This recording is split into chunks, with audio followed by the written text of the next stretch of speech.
Welcome to Game Chat. This is CONQUEST, gaming podcast in which we keep you all up to date with all the latest news and hopefully entertain you along the way with our shenanigans. I'm one of your hosts, Rhys Baldwin. Joining me today, my guests, Nathan Watkins. Yep. Pimp. GTA Pimp. Resident of Los Santos. Player of over 120 days. 136. 136 days in the streets. You know, he knows his shit. You don't want to mess. And to my left... You sure about that? Yes, left is Adam Walters, one of our sort of reviewers, content creators. You know, Howdy. people. One of the CONQUEST people. And this is, you know, community. Yeah. Topic one now is all about the Shadow War delay. So of course, Monolith. Yeah, Monolith. I don't know why I got those mixed up. It's because Injustice 2. the logos are like black and white, and it just Very confuses me. Yeah. So yeah, Monolith with the sequel to Shadow of Mordor. They announced it about a month or two ago. Said, you know, it was coming this August. It's not the case. Originally scheduled for August 22nd. It's now coming out on October 10th, which, you know, it's only a 2-month delay. I was going to say. It sounds like a bit of a polishing issue. Maybe they just need to finalize some of the features and work out the kinks and bugs. Maybe they come across some bugs that need some work, but overall they'll make the game better. Well, having watched like the live stream, like the hour and a half live stream they did not so long ago, you could see there were some issues with certain characters, and it's like they said themselves, "Oh, there's a bug, it'll be fixed." It's like, yeah, okay, it's a fairly polished game, but currently looking at the current alpha build that they've got going, I'm not too bothered that it's been pushed back. If anything, I'm quite happy. Like you said, it gives them extra time. I prefer things to be delayed rather than rushed out just to suit deadlines. I feel the exact same way. The longer it takes for it to come out, the better. Yeah, I mean, I think they've learned a great deal from the first game, obviously. Yeah, definitely. A fantastic game, don't get me wrong, but there was some teething issues. There was a few teething issues.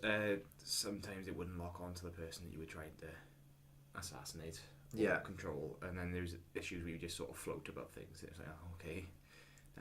And the whole DLC with that game was poor. I don't think I played the DLC. No, it was. You had the main game, and then you'd have a separate game. So currently, like the same as what Wildlands Narco Road is, where you've got, it's not actually all part of the same one. It's like you've got one bit and then another bit. It's where it takes you a different part of Mordor, and do some beast hunting, which it was a bit poor, really. Oh, that's fair enough. Anything. Again, Lord of the Rings, The Hobbit, those sort of anything to do with that, you know, that universe. Yeah, it's just what. Yeah, Middle Earth is the ideal place for games like this, for RPGs, definitely. for just true adventure style, you know, action gameplay. And it's like my favorite, one of my favorite of the PS2 generation, Two Towers. You know, it was a good that was a great example of a good Lord of the Rings game. It was a good game. This now is not sort of Lord of the Rings, but it's just set in that sort of era. It's Middle Earth, set precursor to all the events going on. No, it's during the events. No. I'm just trying to think now. The Hobbit. No, it's set before The Hobbit. Right. It's set when Sauron's gathering his might. Yeah. You've got Talion and Celebrimbor, basically one person. Yeah. And it's their revenge on Sauron for basically killing him, because Celebrimbor was the guy who created the One Ring for Sauron. Spoilers if you didn't know that. And it's his way now, because in this one he forges his own ring of power. Yeah. And then this is where he's building his army to take it to Sauron. Yeah. It looks great, and I like the Nemesis system in it. Oh yeah, they've Where expanded that. you know you come across the orc captains, and they all each have their own different sort of personalities and names. And if you cross them, like cross their path at one point, and they find you later on, they'll be like, "Oh, you know, I've been looking for you," and like how it just remembers the protagonist. That system is really like well implemented, and I want to see it in more games. Something like that whole Nemesis system where characters remember you, and not just because they were scripted to like in a proper story. It's all cause and effect. Yeah. You know, do something and you'll end up pissing someone off. But I think they're learning as well from, of course, it always happens. Games get released and they're buggy. Take Unity, you know, Assassin's Creed, for example. That game. Currently Friday the 13th, but on a much smaller scale, I guess. They're just learning that you can't release broken games. You can't release games that need this patch to even make the game playable. It's like Prey had a game-breaking bug where people would lose their entire save after like 22 hours of gameplay, and it's like you just can't do that. You can't release a game that has those bugs. I don't know how extensive these testing are, but you can't let something like that fall through, because it really 22 hours of gameplay, that's a long You're not going to want to do time. it again. Exactly. It puts people off. Yeah, it's just like, you know what, you're going to go in the garbage bin now. You can go, I'll sell you one. I don't need you anymore. Yeah. I mean, I was put off that game, Prey, from the demo. It was so clunky. Just trying to do things, and it felt like you were robotic. It was, it's like, nah, you need, perhaps if they give it more time, you might have had a bit, you know, you'd been a bit better. Yeah. Could definitely have. This then goes back into what I was saying about, I'm happy for this to be delayed, because I want this game to be better than the first. I'm yes and no, but it's from a selfish sort of viewpoint of, I got so much going on that time. I'll have Destiny by then, Star Wars Battlefront, and Call of Duty, and I want to give it the time it deserves. But I think out of all the games coming out at the end of year, I think Middle Earth would slip through the cracks for me. So I'm you just never like, know. They might. If it came out in August, I could play it. I could complete it before. Well, this is the thing. See, they've put it back for as far as they want. Yeah. As comfortable. They may then do a No Man's Sky and go, oh, it's coming out a little bit earlier. Yeah. So it might come out perhaps the tail end of August rather than 10 days into October. I mean, I hope they do bring it, you know, forward again. But the way it goes, Destiny in September, that'll be probably my game for another year and a half, however long. As long as they update it regularly, and you know.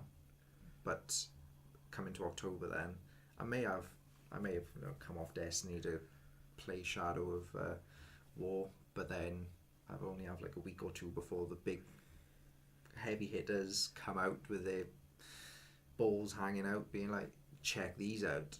And I like State of Decay 2. No date yet, but that's got to be the end of the year, about November time. Nice fall game. Crackdown.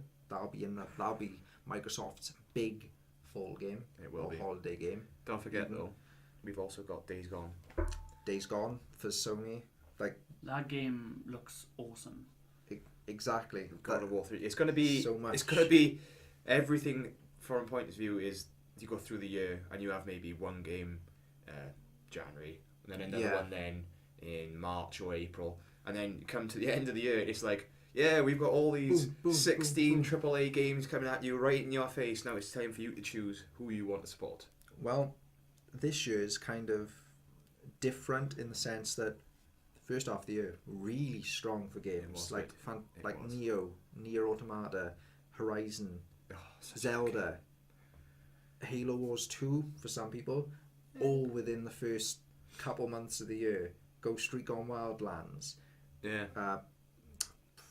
For Honor was this year as well. That again was a buggy game to start with. Yeah, but buggy game. I don't think I played the demo stuff, I think, or I played the beta and stuff. Yeah, I haven't touched it since, but that sort of lost its popularity. But like in terms of just match of the year candidates, we've already had a good, you know, lot of them. It's been a good showing this year compared to previous years. It's been a very good showing. It's very strong. In fact, I would love for them to do a Bloodborne 2. well, that could be another sort of spring releases. Like next year, we already know we're getting Red Dead in springtime, so the first half of the year.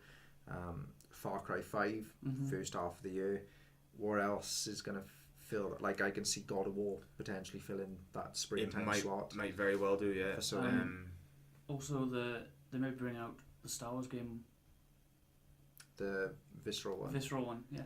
I hope during that time, because obviously we get something like that. There's rumours going around at the moment that there's going to be a Han Solo film coming out at the beginning of the year. Yeah. So you never know. Is that rumours, or is it not just put in concrete? No, now? the Han Solo film is happening next year. Is it happening? Yeah. With I can't remember the guy's name. I think it's Aiden, whatever. No, something. I know. Yeah. But it is happening. I can see it coming. I can see the visual game coming out at the same time as the Han Solo film. To be honest. Yeah, they might do. They might. It's probably going to be the same holiday. I picture it coming out at the same time as like Battlefront. So I do always worry. Every sort of November. Yeah, I do always worry though when they bring out these films and then they go, oh yeah, we've got a game to go along with it, and then it comes out at the same time as the film. And it's like it's usually not what you want game wise, because they push they're like, oh, you gotta get this game out now, when they don't give developers enough time to fully finish and craft a game. The most usually ends up bad.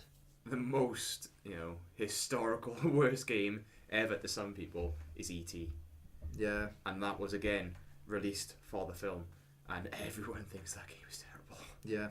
But gameplay, but most games based on films are terrible. Like the Ghostbusters game this year was apparently that was dreadful. I enjoyed the Ghostbusters game on the 360 though. Yeah, that was good. Yeah, I enjoyed that. It was like that was the stopgap between films. So you had 1 and 2, and then that was supposed to be the third film. Right. And it was good. I really enjoyed it. I mean, I enjoyed the new Ghostbusters film, but yeah, I mean, I liked it. Good. Yeah. But the game, not so much. Yeah, Shadow War. So a bit of a mix. Like, I'm happy that it'll get its polish and all that. Just unhappy about when the time it will come out, because I don't know if I'll give the time of day, the time to it that it deserves. That's the thing. There's so many games coming out. You're obviously gonna pick the game you want to play the most. Well, yeah, for me, Destiny will take up most of my time, and it's going to do the same for me. It's going to absolutely sink me into that Destiny 2 hole again. It's going to be the same as Destiny 1, where it's going to be, oh yeah, let's go do a raid, guys.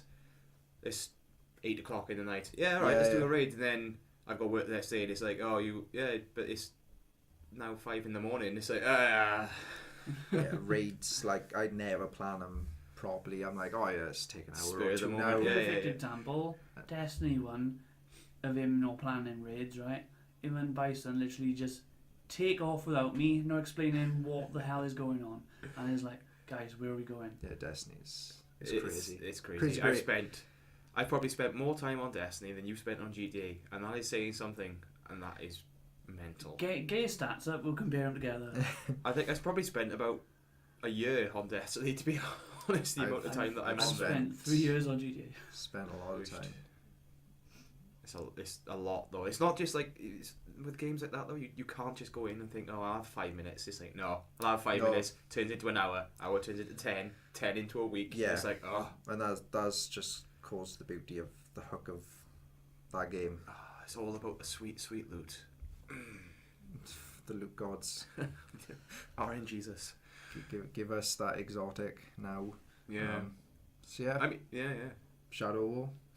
I'm looking forward to it. We've drifted off. We're looking forward to it. Happy, unhappy, but it's better for the game. It is. And it'll be overall better for the consumer. Maybe not every consumer, but better in general. And don't forget, they've got the Mithril edition. Mithril edition? Yeah. So what comes got a sweet looking dragon. Well, like a figurine. Yeah. Oh, nice. Yeah. It's the dragon that the Nazgul ride. I can't remember what they're called. Yeah. Yeah, it's that, and it's quite large awesome. As well. It looks sweet. I'm looking forward to that. Well, maybe not getting it, but seeing that, I'm gonna have to do my research. So that's it for topic 1. Yeah. Gonna move on to topic 2.